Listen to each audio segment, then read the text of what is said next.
ಹಳ್ಳಿಯ ಅಂಚಿನಲ್ಲಿ ನೆಲೆಸಿದ್ದ ಅಮ್ಮನ ಎಂಬ ಹುಡುಗಿಗೆ ಪ್ರಕೃತಿ ತುಂಬಾ ಪ್ರೀತಿ. ಬೆಳಗ್ಗೆ ಶಾಲೆಗೆ ಹೋಗುವಾಗಲೂ ಸಂಜೆ ಆಟಕ್ಕೆ ಬಂದಾಗಲೂ ಆಕೆ ಮೊದಲು ಭೇಟಿ ಕೊಡುವುದು ಮನೆಯ ಬಳಿಯಿದ್ದ ಮಂಜಳೆಗಿಡಕ್ಕೆ.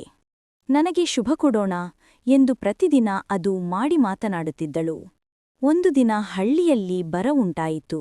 ಬಾವಿಗಳು ಒಣಗಿದವು, ಜಮೀನು ಬಿಸಿಯಾದದ್ದು. ಹಳ್ಳಿಯ ಹಿರಿಯಲು ಯೋಚಿಸಿ, ನಮ್ಮದೇ ಹಳ್ಳಿಯಲ್ಲಿ ಒಂದು ಚಿಕ್ಕ ಕೆರೆ ತೋಡೋಣ, ಎಲ್ಲರೂ ಸೇರಿ ಕೆಲಸ ಮಾಡಿದರೆ ಮಾತ್ರ ಸಾಧ್ಯ ಎಂದರು. ಆದರೆ ಕೆಲವರು, ಇಷ್ಟು ದೊಡ್ಡ ಕೆಲಸಕ್ಕೆ ನಾವು ಏನು ಮಾಡ್ತೀವಿ ಎಂದು ಹಿಂದೆ ಸರಿದರು. ಅಮ್ಮನ ಇದನ್ನು ಕೇಳಿ ಬೇಸರಪಟ್ಟಳು.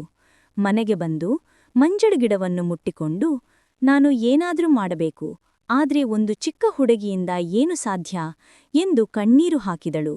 ಆ ಕ್ಷಣ ಗಾಳಿಯಲ್ಲೊಂದು ಮೃದುವಾದ ಶಬ್ದ ಕೇಳಿಸಿತು. ನೀನು ಚಿಕ್ಕವಳು ಆಗಿದ್ದರೂ ನಿನ್ನ ಮನಸ್ಸು ದೊಡ್ಡದು. ಅದು ಗಿಡನ ನಸುಸದ್ದು. ಅಮ್ಮನಾದ ಹೃದಯದಲ್ಲಿ ಧೈರ್ಯ ತುಂಬಿತು. ಮುಂದಿನ ದಿನ ಅಮ್ಮನ ಶಾಲೆಯ ತನ್ನ ಸ್ನೇಹಿತರನ್ನು ಸೇರಿಸಿತು. ನಾವು ಚಿಕ್ಕವರಾದರೂ ಕೆಲಸ ಶುರು ಮಾಡಿದರೆ ದೊಡ್ಡವರಿಗೂ ಸ್ಫೂರ್ತಿ ಸಿಗುತ್ತದೆ ಅಂದಳು.